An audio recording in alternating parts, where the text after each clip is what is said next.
Hi అండి. నమస్తే అందరికీ. ఈరోజు పృథ ఎపిసోడ్ 5 చూద్దాం. ఈ ఎపిసోడ్లో కథ అర్థం కావాలంటే మీరు ముందు ఎపిసోడ్లని తప్పక చదవాలి.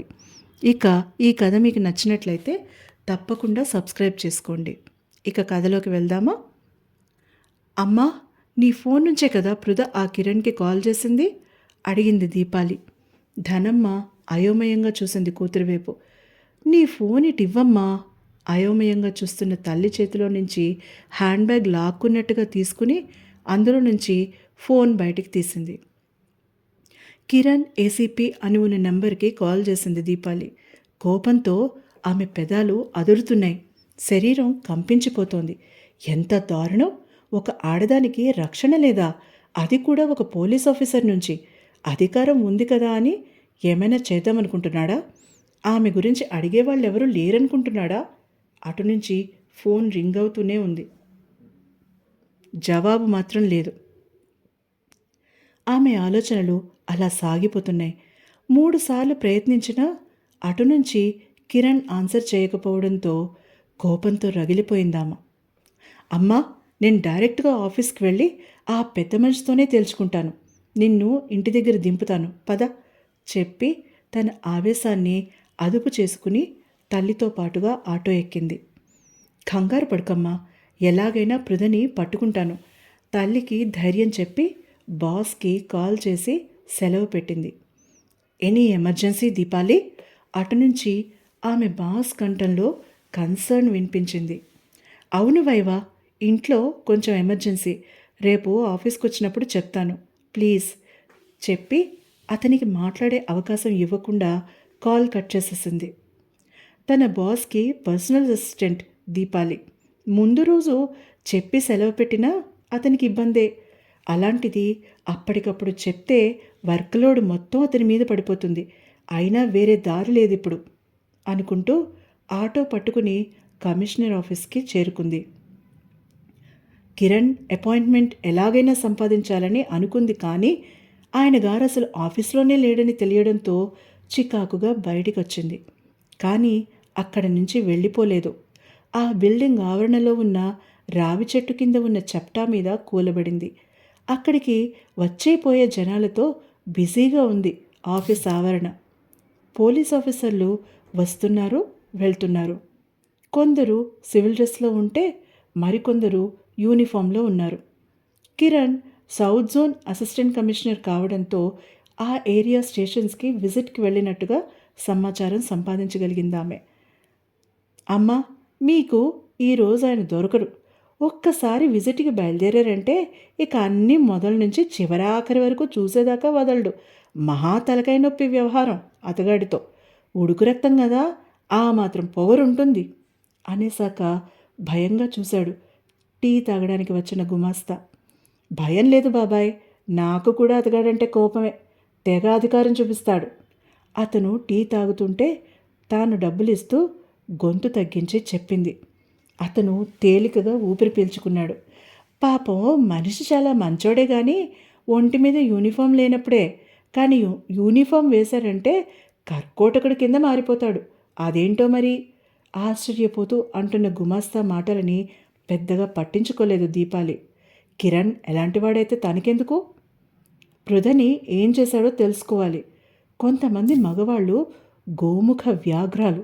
వాళ్ళ మంచితనం చూసి అస్సలు నమ్మకూడదు. అందరి మధ్యలోనూ మంచిగా నటించేవాళ్ళు ఒంటరిగా ఉన్నప్పుడు తమ అసలు రంగులు బయట పెడతారు కక్షగా అనుకుంది దీపాలి. వాడికి ఆడవాళ్ల పిచ్చుందేమో, ఎవడికి తెలుసు? ఆమె మనసు పృథని గురించి తల్లడిల్లిపోతోంది. సాధారణంగా తల్లి ఎవరితోనూ వ్యక్తిగతంగా అనుబంధం పెంచుకోదు. పేషెంట్స్ని పేషెంట్స్ లాగానే చూస్తుంది.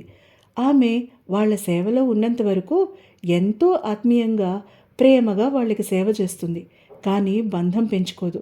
పృథ విషయంలో అందుకు భిన్నంగా ప్రవర్తిస్తున్న తల్లి మనసు అర్థం చేసుకోవడానికి ప్రయత్నించింది దీపాలి. బహుశా సింగిల్ పేరెంట్గా పృథలో తనని తాను చూసుకుని ఉండొచ్చు తన తల్లి. భర్త చనిపోయాక ఆమె చాలా సమస్యలనే ఎదుర్కోవాల్సి వచ్చింది. ముఖ్యంగా మగ బంధువుల నుంచి. తండ్రి చనిపోయే నాటికి తనకి 16 ఏళ్ళు.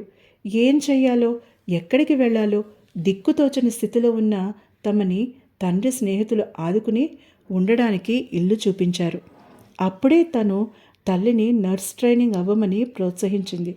తల్లిలో ఉన్న ప్రేమ, సహనం, ఎదుటి వ్యక్తి బాధని తగ్గించాలనే తపన నర్స్ ట్రైనింగ్కి అయితే సరిగ్గా సరిపోతాయని అనిపించింది దీపాలికి. తల్లి కూడా ఉత్సాహం చూపించడంతో ఇక వెనక్కి తిరిగి చూసుకోలేదు. ఆయన గారిని పట్టుకోవాలంటే బంగ్లాకి వెళ్ళిపో తల్లి, అర్ధరాత్రి 12 అయినా ఖచ్చితంగా ఇంటికి వెళ్ళిపోతారని ఆయన డ్రైవర్ కాశీ చెప్తాడు. దీపాలి టెన్షన్ చూసి సలహా ఇచ్చాడు ఆ గుమాస్తా.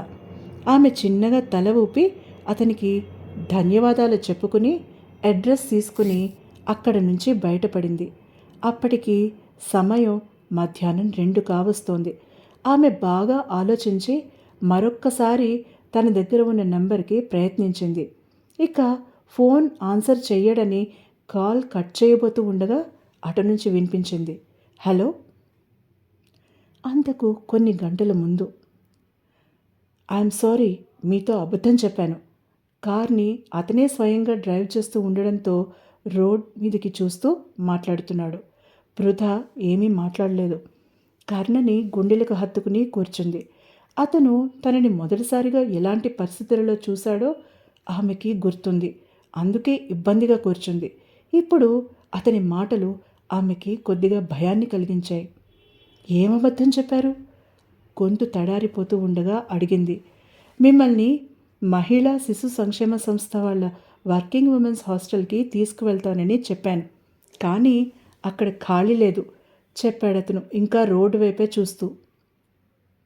సాయంకాలం కావడంతో ట్రాఫిక్ కొంచెం ఎక్కువగానే ఉంది. పోలీస్ కార్ కాబట్టి అందరూ కొద్దిగా దూరం మెయింటైన్ చేస్తున్నారు. మరి నన్ను ఎక్కడికి తీసుకెళ్తున్నారు? అడిగింది వణుకుతున్న కంఠంతో పృథ. ఆమెకి ఒక్క క్షణం తన తండ్రి కళ్ళ ముందు మెదిలాడు. ఒకవేళ తన తండ్రి ప్లాన్ కాదు కదా ఇది? చిగురుటాకులా వణికిపోయింది పృథ. నేను దిగిపోతాను, ఇక్కడ ఆపేయండి. కార్ డోర్ హ్యాండిల్ మీద చెయ్యి వేస్తూ చెప్పింది. లాక్ అయి ఉంది, రాదు కామ్గా చెప్పాడు కిరణ్. మీరు మంచివారు అనుకున్నాను. నా తండ్రితో కలిసి ఇలా ద్రోహం చేస్తారని అనుకోలేదు. ఏడుపుని అతి కష్టం మీద అదుపు చేసుకుంటూ చెప్పింది. అతనేమీ మాట్లాడలేదు. మెల్లమెల్లగా ఆమెలో పానిక్ అటాక్ లక్షణాలు కనిపించడం మొదలుపెట్టాయి. మీరు ఆందోళన పడితే మీ చేతుల్లో ఉన్న బిడ్డకి తెలుస్తుంది, భయపడతాడు, ఏడుపు మొదలు పెడతాడు. ఆలోచించుకోండి. అలా ఎమోషనల్గా ఆమెను బెదిరించడం తప్పని తెలిసినా వేరే గత్యంతరం లేక అలా అన్నాడు కిరణ్. అతని ఆ మాట ఆమె మీద బాగా పనిచేసింది. చిన్నగా గొంతు సవరించుకుని నిఠారుగా కూర్చుంది. అతను తేలికగా ఊపిరి పీల్చుకున్నాడు. చూడండి, మీ నాన్నగారికి నాకు ఎలాంటి డీల్ లేదు. నాకు కూడా చివరి నిమిషం దాకా ఈ విషయం తెలీదు.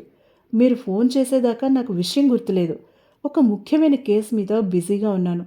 మీరు కాల్ చేశాక గుర్తొచ్చి చూస్తే కొంచెం ముందు చెప్పి ఉంటే అరేంజ్ చేసి ఉండేవాళ్ళమని చెప్పారు. నాకు అధికారం ఉపయోగించడం నచ్చదు. ఆమెకి తన మాటలు అర్థమవుతున్నాయో లేదో తెలుసుకోవడం కోసం కొన్ని క్షణాలు చెప్పడం ఆపాడు. ఆమె ఏమీ మాట్లాడలేదు, గొడవ పడలేదు, ఏడవలేదు, నిలదీయలేదు. తాను చెప్పేది పూర్తి చేయడం కోసం ఎదురు చూస్తూ ఉంది. మీరు ధనమ్మ దగ్గర కూడా ఉండడానికి ఇష్టపడడం లేదని నాన్న చెప్పారు. లేకపోతే మిమ్మల్ని ఆమె ఇంటి దగ్గరే దింపేవాడిని. ఒక వారం రోజులలో ఒక రూమ్ ఖాళీ అవుతుంది అక్కడ. అంతవరకు సంకోచిస్తూ ఆగిపోయాడు. అంతవరకు? అప్పుడు పెదవి విప్పింది పృథ. మీరు నా దగ్గర బంగ్లాలో ఉండొచ్చు చెప్పాడు. నా నుంచి మీరేమైనా ఆశిస్తుంటే మీకు నిరాశ మిగులుతుంది నిర్లిప్తంగా చెప్పింది పృథ. చెంప మీద చెళ్ళను కొట్టినట్టయింది అతనికి. మీరు అలా మాట్లాడి నా తల్లిదండ్రుల పెంపకాన్ని అవమానిస్తున్నారు ఎర్రబడిన మొహంతో అన్నాడు. నేను ఉన్న పరిస్థితులలో కన్నతండ్రిని కూడా నమ్మేలా లేను. మీరు ఏమీ అనుకోకండి. మీ బంగ్లాకి నేను రాలేను ఖచ్చితమైన కంఠంతో చెప్పింది. చూడండి, బంగ్లాలో నేను మాత్రమే ఉండను. వంట మనిషి, తోటమాలి, కేర్ టేకర్ కూడా ఉంటారు. కేర్ టేకర్, తోటమాలి బయట గెస్ట్ హౌస్లో ఉంటారు. వంట మనిషి ఉదయం సాయంత్రం వస్తుంది. మీకోసం ఆమెను ఇంట్లోనే ఉండమని చెప్పాను. రాత్రులు నేను బంగ్లాలోకి అడుగు పెట్టను, సరేనా? ఆమె మాట్లాడలేదు. ఆలోచనలో పడిపోయింది. అతను కూడా ఇక బలవంత పెట్టలేదు. సరే. కొన్ని నిమిషాల మౌనం తర్వాత ఒప్పుకుంది పృథ.